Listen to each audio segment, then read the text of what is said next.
For my shadow box, I chose to make a portrait of my pets. Here are my two cats, Wallace and Buckley. I also made another example with a giant robot because imaginary characters are important to me too. To make your shadow box, you're going to need 3 layers made from cardstock. The cardstock is a little bit stronger than the paper, so it will hold up well. You'll need a background layer, a middle ground layer,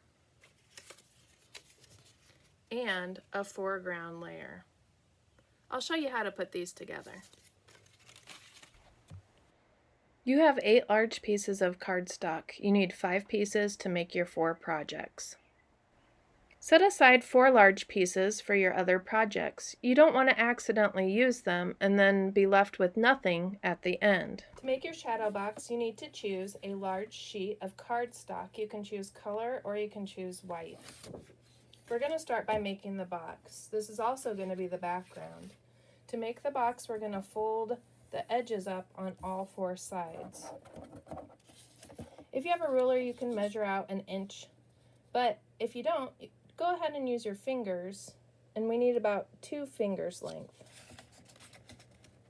Make sure you line up your edge. You want all of your sides to be about the same size. If they're a little off, that's okay.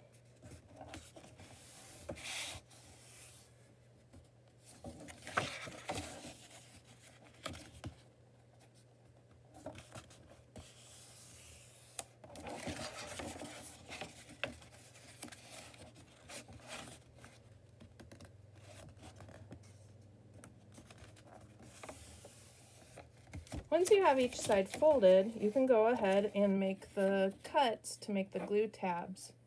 Each corner on your paper has a small box. We're going to cut one side of that small box.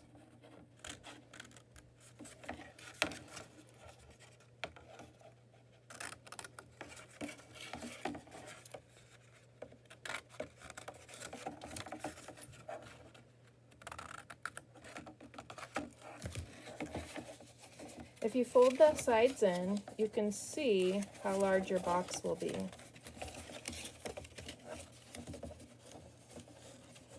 But go ahead and keep it flat for now because it's a lot easier to work on the background. After you construct your box, go ahead and work on the middle layer.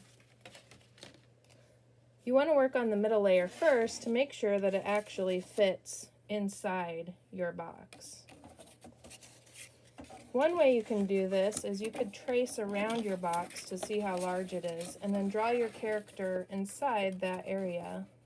That's what I did.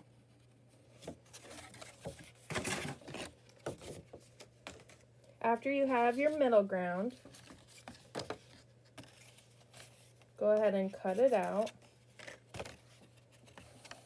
And then you can make your background. I made my background second because I wanted to make sure I didn't put too many details behind my middle ground because they're going to be covered up anyway.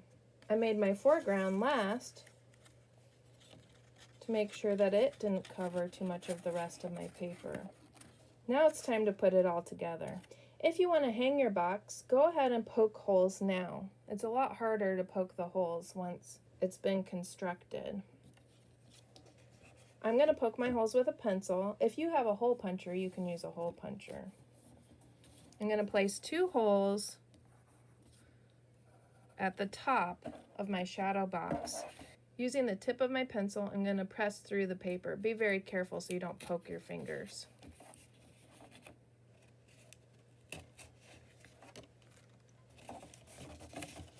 All right, now it's time to glue.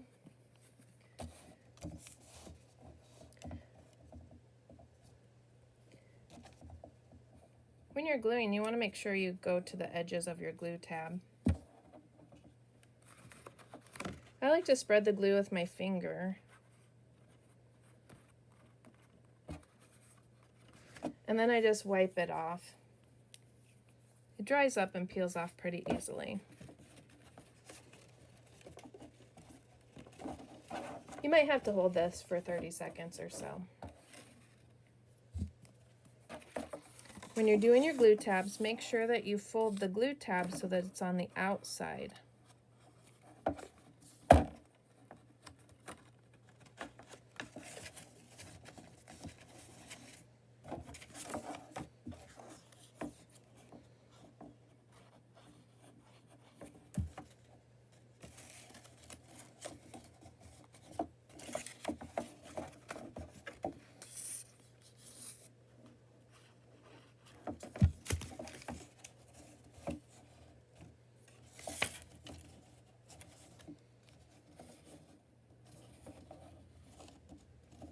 Now I'm ready to add my middle layer. We're going to attach our middle layer using boxes.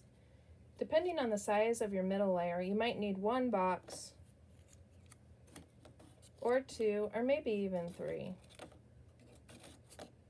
These boxes are going to sit below our middle layer, and they're going to make it float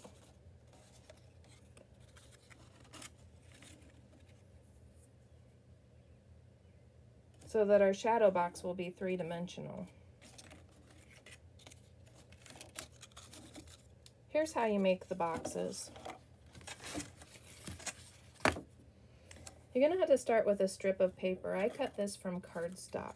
Cardstock's a lot stronger. Paper won't hold up as well. Go ahead and take your strip and fold it almost in half, but leave a little room at the top for a glue tab. Fold the glue tab over.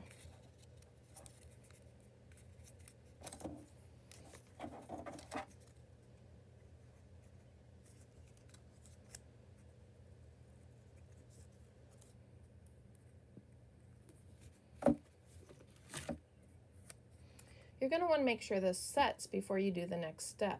Sometimes it takes about 30 seconds. Once your glue has set, you can go ahead and turn your strip to the side and make an opening. If I press straight down, my box will have a square side to it. If I press it over to the side, it will have a rectangle side to it. I want mine to be a rectangle. And then open it up and ta-da! You might have to experiment with this for a little while so that you can get the right size. I want to make sure that these boxes don't show, so I'm going to glue the box to the back of my middle ground.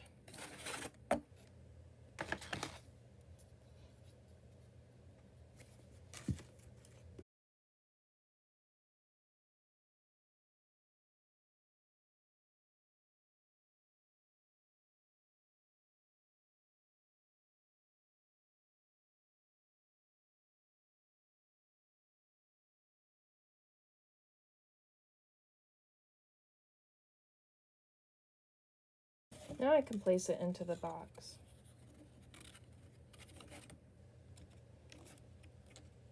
Lightly press it. For the foreground, I used a different technique. I just folded a glue tab on the bottom of my foreground.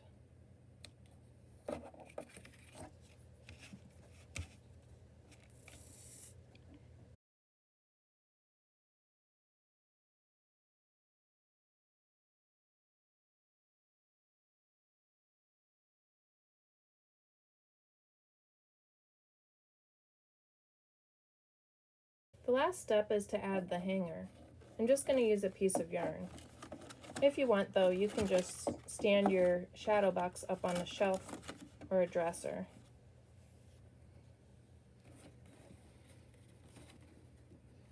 This part's a little tricky, so be patient with yourself. Oh, I noticed my glue tab is covering my hole, so I have to poke it again. There we go.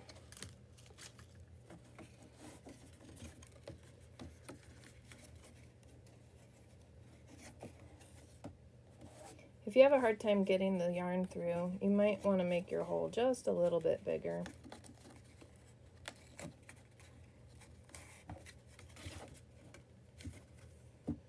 Okay, once your yarn is through, we're just going to tie a knot.